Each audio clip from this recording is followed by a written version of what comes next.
喂，你話開賭場開到自己執笠呢句嘢聽落係咪好似講笑咁？好似一個好黑色幽默嘅故仔，邏輯上都講唔通，但係佢就係一個血淋淋嘅事實，好似用最利嘅鑿，一刀一刀咁鑿咗喺凱撒娛樂集團嗰個仲未封好嘅墓碑上邊。大家好，歡迎嚟到籌碼風雲錄，中意嘅朋友可以訂閱、留言、分享啊！所以話咧，今次凱撒娛樂集團俾人好冇面咁踢出標準普爾500指數，唔單止係一間公司經營得差嘅警號咁簡單，佢更加似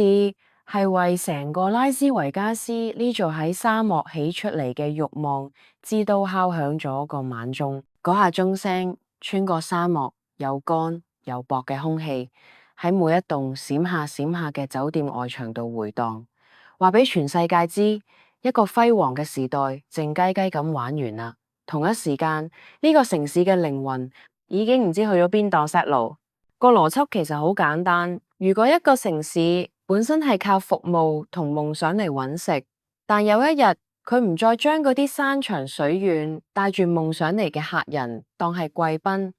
而係當佢哋係一排排冇感情可以無限撳錢嘅提款機，咁佢嘅下場一早就寫好咗，注定喺呢場同時代嘅豪賭之中輸到趴街，渣都冇得剩。有個曾經將拉斯維加斯當係每年都要去朝聖嘅忠實擁躉，喺個網上論壇度用一種好失望、好決絕嘅語氣出咗個 post。佢好心痛咁寫，而家最大嘅問題令我發誓以後都唔想再踩入去呢個地方嘅原因，就係以前嗰條星光熠熠、拍過無數電影嘅拉斯維加斯大道，而家俾啲眼神空洞、行路都行唔穩嘅無家可歸者霸晒。以前嗰種紙醉金迷嘅感覺，俾一種講唔出嘅絕望氣氛完全籠罩住。講返拉斯維加斯內部，有一間曾經喺世界娛樂地圖上巴閉到不得了嘅龍頭公司，而家已經爭人周身債，成個身陷入個財務泥潭度，想走都走唔甩，欠債嘅程度真係嚇到你個心都離一離。今日我哋就要深入啲，有系統咁傾下呢間公司嘅興衰史，佢嘅來頭咧絕對唔係猛龍唔過江噶。我諗只要我一講佢個名，就算你對賭呢行唔係好熟，你都會即刻知我講緊邊個。冇錯，就係 Caesars Entertainment， 我哋平時叫開嘅凱撒娛樂。老實講啦，我自己喺好長一段時間裏邊對賭場呢行嘅認知其實好膚淺。我細個嗰陣接觸過嗰啲所謂賭場，細到不得了，似街坊娛樂中心多過似賭場。所以後嚟啲人講起澳門嗰啲金碧輝煌、勁有氣勢嘅賭城，坦白講，我真係分唔清邊間打邊間咯。咩永利、銀河，仲有嗰個大名鼎鼎嘅金沙，呢啲名對嗰陣時嘅我嚟講，都只係啲好模糊嘅符號。直到我因為做嘢嘅關係，開始深入去研究呢個行業，個腦先慢慢有個比較清楚嘅地圖。我初頭好天真咁以為，澳門嗰啲好似巨人咁嘅宏偉建築，梗係全部都係賭王何鴻燊先生噶啦。後尾做多啲資料搜集，先至嚇一跳。原來何生旗下嘅賭場數量冇我想象中咁壟斷，呢行嘅地盤遠比我想象中複雜同分散。呢份天真而家諗翻起都覺得有啲好笑，亦都反映咗我哋普通人對呢個睇落好風光嘅行業入邊點樣運作。其實真係隔咗一層。點解今日特別想用咁長篇幅去解剖凱撒呢間公司？因為佢最近遇到嘅困境實在太有呢個時代嘅代表性，成件事嘅戲劇性又太誇張。就喺上個月，呢間曾經被當做美國娛樂業驕傲嘅龍頭大佬，竟然俾人正式喺標準普爾500指數度除名，俾人踢出呢個代表住美國經濟核心力量嘅頂級指數。喂，呢單嘢唔係講笑噶，唔係普通一單財經新聞咁簡單，佢背後嘅意思同對成個行業嘅衝擊係冇辦法估計嘅。喺我哋深入傾佢而家嘅困境之前，不如將時間撥翻轉頭，睇下呢間公司以前有幾威水，佢啲風光日子係幾咁令人羨慕。始終人哋好似硬係對呢啲由天堂跌落地獄嘅古仔特別有興趣，鍾意睇下以前嘅王者點樣因為自己嘅沙塵犯錯同時代嘅改變，一步步行向冇得返轉頭嘅衰敗。首先，我哋要搞清楚一個概念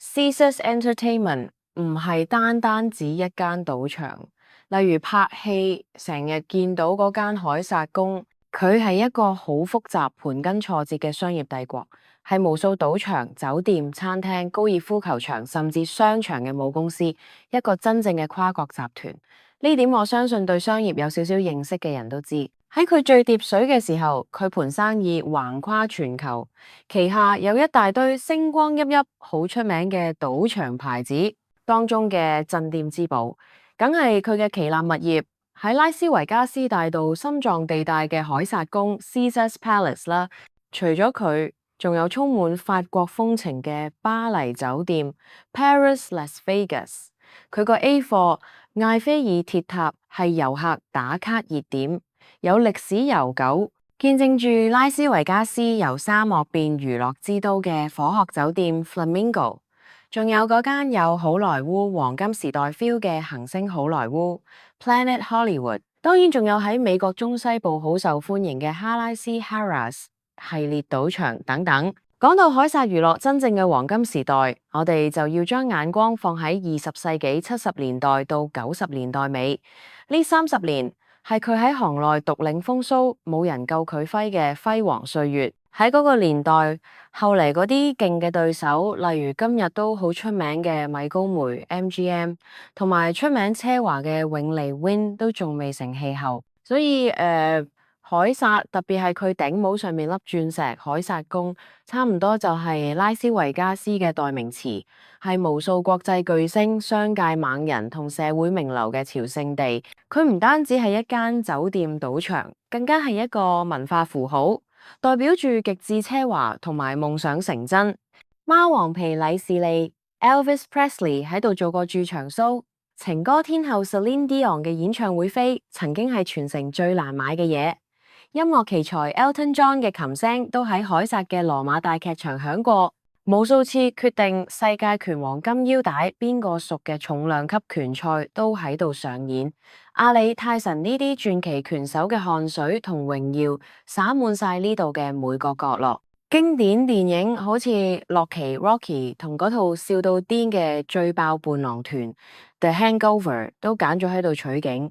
將凱撒宮嗰啲羅馬式建築同豪華裝修永遠定格喺菲林上邊，深入民心。當你靜落嚟，慢慢睇返呢一段光輝歷史，睇住嗰啲星光熠熠嘅面孔同經典電影畫面，你真係好難想象一個咁樣嘅龐然大物，點解會淪落到今日咁嘅田地？講到底，固然有大環境、經濟唔好嘅影響。但更多嘅恐怕係佢自己喺關鍵時刻做錯咗一連串災難性嘅決定，同埋因為長時間成功而變得沙塵自大。可以好唔誇張咁講，係佢自己一手一步將自己推落深淵。咁時間過得好快啦，一下子咧就到咗21世紀初，大概係2005到2007年嘅呢段好短嘅時間，可以話係凱撒帝國冧檔前最後嘅風光，亦都係佢命運轉捩點嘅關鍵時刻。究竟發生咩事？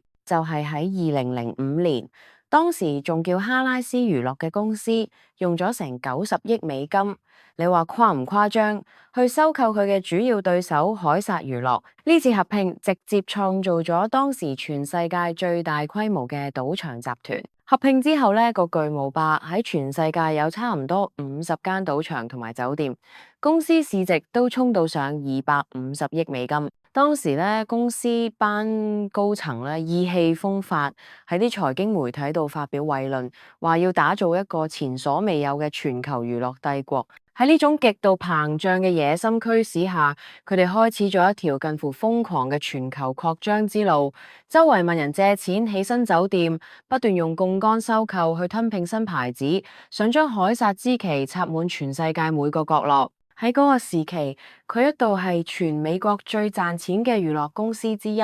威到盡，好似前途一片光明。不過咧，命運最諷刺嘅地方就係，正正係呢種冇乜理智同風險控制嘅瘋狂擴張，為佢日後嘅崩潰埋下咗最致命嘅炸彈。正所謂一剎那光輝唔代表永恆，呢句說話好似喺任何行業、任何時代嘅商業競爭入面，都係真理一次又一次被殘酷嘅現實證實。果然，轉捩點喺2008年就嚟啦。嗰年，華爾街嘅雷曼兄弟一夜之間冧檔，一場橫掃全球、威力勁過核彈嘅金融海嘯湧埋嚟。呢場危機嘅猛烈程度同波及範圍遠遠超過所有人嘅預期，對靠旅遊同非必要消費嘅博彩業造成咗毀滅性嘅打擊。而凱撒呢艘喺金融海嘯嚟之前，靠住大量借貸嚟瘋狂收購擴建嘅巨輪，突然之間發現自己冇晒動力，公司收入插水式咁跌，但因為擴張而揸住嘅巨額債務，每日產生嘅利息一毫子都唔會少。好快呢間公司就陷入連還利息都好困難嘅窘境。當時喺集團入邊負責營運絕大部分賭場核心業務嘅係佢旗下最大嘅一間子公司，叫做 Caesars Entertainment Operating Co， 簡稱 CEOC。就喺嗰陣時，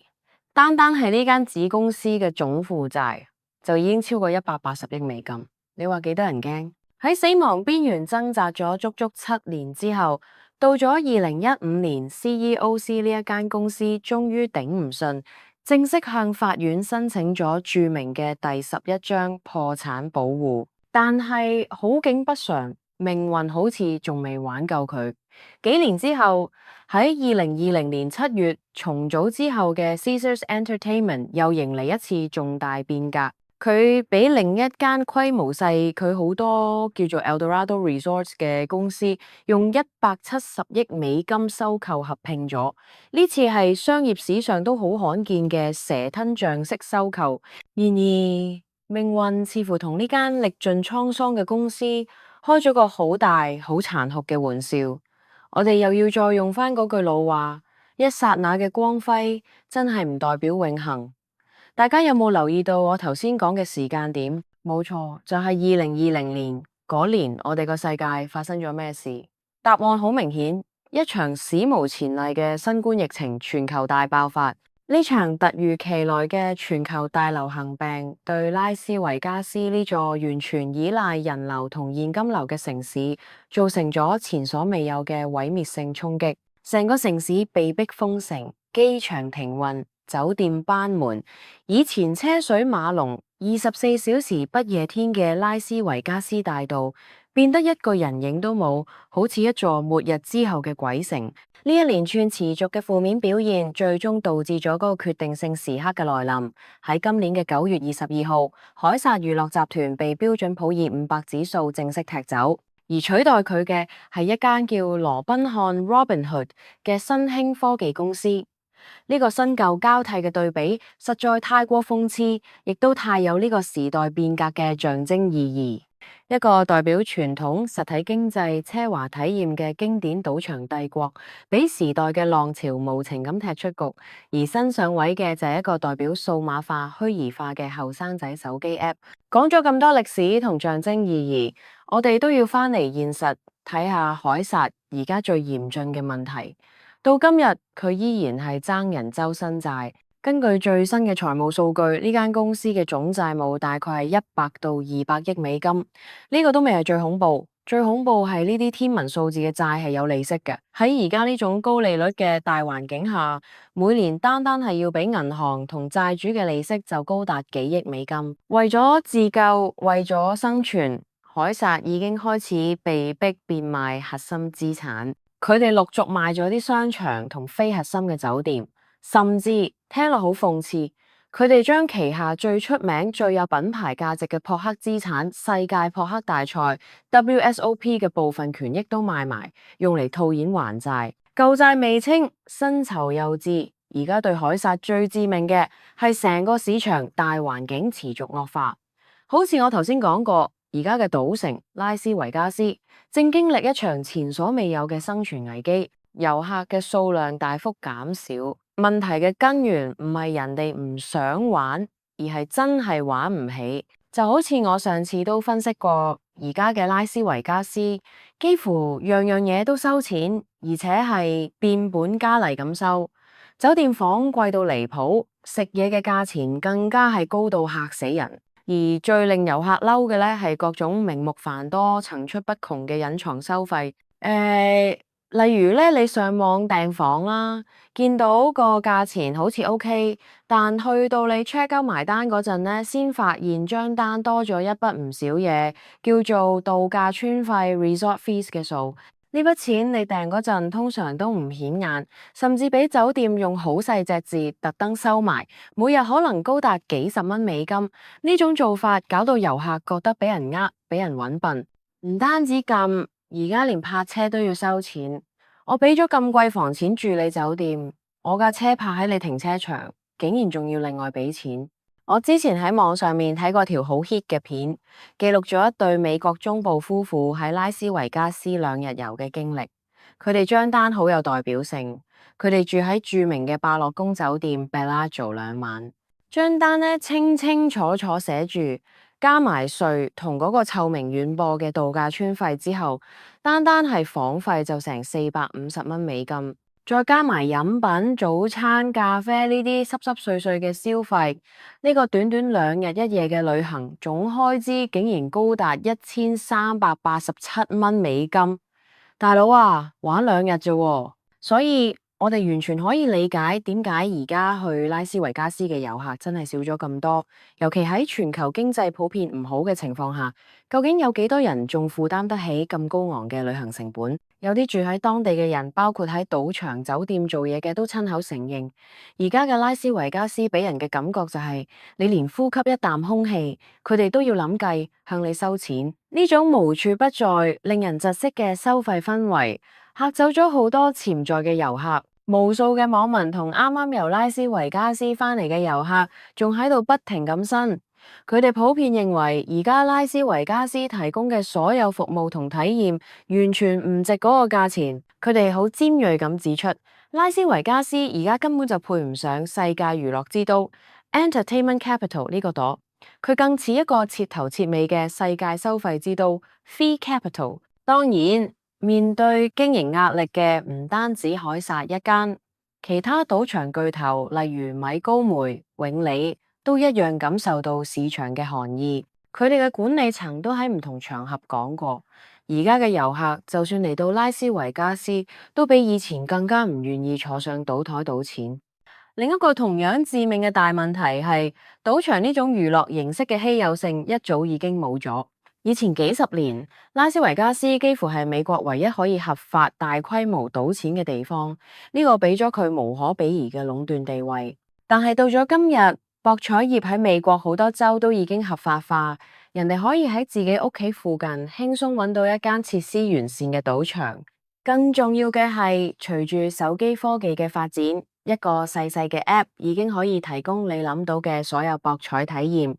人哋完全可以足不出戶，舒服咁攤喺屋企張梳化度，隨時隨地玩老虎機、百家樂21點。喺呢種情況下，人哋不禁要問：我點解仲要咁大費周章，使咁多錢，忍受長途飛機嘅疲憊，專登飛去拉斯維加斯做一件喺屋企就搞得掂嘅事呢？跟住更深層次嘅社會問題，亦都係令好多曾經熱愛呢個城市嘅人對而家嘅拉斯維加斯極度失望嘅關鍵。一個網民話，而家令佢最唔想再去嘅一個大問題，係因為拉斯維加斯大道上邊充滿住大量令人不安嘅無家可歸者。呢啲露宿街頭嘅人，搞到成個旅遊環境好唔安全、好壓抑。除咗佢哋，仲有好多行為不檢嘅牛郎喺街道周圍兜搭遊客，甚至係帶住細路嘅家庭，令人覺得好唔舒服。佢仲好 mean 咁評論埋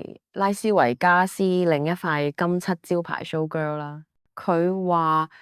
而家你喺大道上見到同遊客影相嘅 show girl，好多都已經身材走晒樣 out of shape，完全唔係電影入邊睇到嗰種索女，此外，佢仲特別提到，而家街頭多咗好多着住僧侶衫嘅假和尚，佢哋會好強硬咁塞啲平價飾物俾你，然後死纏爛打咁叫你捐錢。呢種係令人極度反感嘅騙局。同時咧，小偷同扒手咧都比以前多咗好多，遊客咧要時刻打醒12分精神。所以你睇而家嘅問題已經唔單止係貴咁簡單，成個城市嘅治安、社會氛圍同遊客嘅體驗都喺度全面惡化。另一位網民嘅留言呢，更加一針見血，佢話以前嗰啲年真正吸引我哋一次又一次飛過嚟嘅，唔係嗰啲宏偉嘅建築，而係嗰啲喺管理者眼中好似微不足道嘅小福利同超值嘅體驗。咁但係而家咧，嗰啲着住西裝啦，坐喺舒服寫字樓嘅高層同會計師，佢哋個腦每日淨係諗一件事：如果我將呢度嘅成本 cut 10%，可以為公司慳幾多錢？如果我將嗰度嘅免費福利全部取消，又可以為股東增加幾多利潤？但係呢啲所謂嘅精英，從來冇真正諗過嗰啲俾佢哋睇唔起嘅小細節。一旦俾佢哋無情咁取消，就等於係佢哋親手扼殺咗自己賴以生存嘅根基。因為對我哋絕大多數普通遊客嚟講，我哋就係為咗嗰啲喺佢哋眼中唔重要嘅細節同體驗而嚟嘅。面對咁嚴峻嘅內憂外患，凱撒當然唔會坐以待斃，佢哋都開始試下採取啲措施，努力挽回頹勢。為咗救亡，佢哋竟然喺2025年9月22號，亦即係俾人踢出標準普爾500指數嘅同一日，咁啱得咁 Q 推出一個為期5日嘅緊急促銷活動，叫做5日大特賣 5-day sale。但係老實講，單靠一個短短5日嘅短期促銷，就想救一個視住8億美金債務嘅賭場集團，甚至想挽回成座城市嘅頹勢，呢啲簡直係杯水車薪。甚至係發夢都冇咁早喎。有啲面爆嘅網民呢，就喺網上串佢，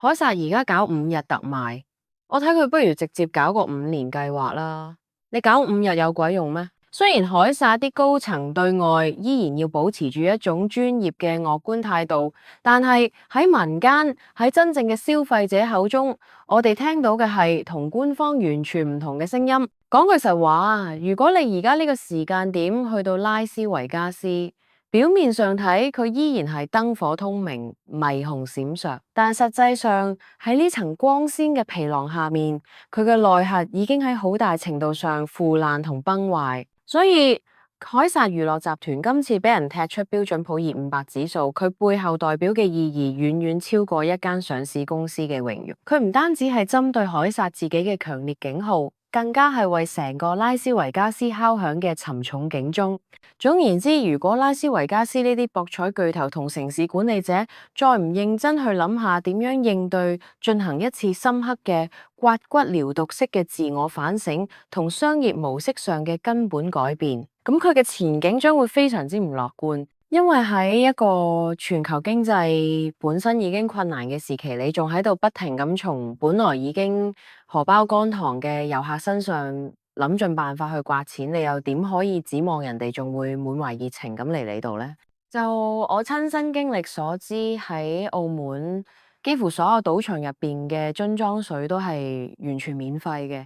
我唔知而家嘅拉斯維加斯會唔會已經誇張到連賭場入邊一支水都要收錢？關於呢點我唔係太清楚，但係如果真係有朝一日去到嗰步，就真係太令人失望啦。綜合嚟講，凱撒娛樂集團嘅戲劇性衰落，同成個拉斯維加斯而家嘅困境，係由好多複雜因素共同造成嘅必然結果。佢始於金融層面嘅過度借貸同唔計後果嘅瘋狂擴張。跟住又唔好彩俾2008年嘅金融海嘯同2020年嘅新冠疫情呢兩次黑天鵝事件重創，但係真正將佢一步步推向深淵嘅係佢喺核心經營理念上嘅徹底迷失。當一座曾經以販賣夢想同提供極致體驗為賣點嘅城市開始變得只剩低冰冷嘅交易同精明嘅算計，咁佢對遊客嘅吸引力自然就蕩然無存。而數碼時代嘅浪潮，以網上博彩同手機 App 呢啲更方便、更低成本嘅形式，為消費者提供咗極具吸引力嘅替代選擇。呢個無疑係壓垮駱駝嘅最後一根稻草。凱撒嘅警鐘唔單止係為自己而鳴，更加係為所有仲沉醉喺昔日輝煌之中，唔肯醒、唔肯變嘅傳統行業而敲響。時代真係唔同晒，你唔跟住時代嘅腳步去改變，咁最終嘅結局只會係俾呢個日新月異嘅時代無情咁拋棄。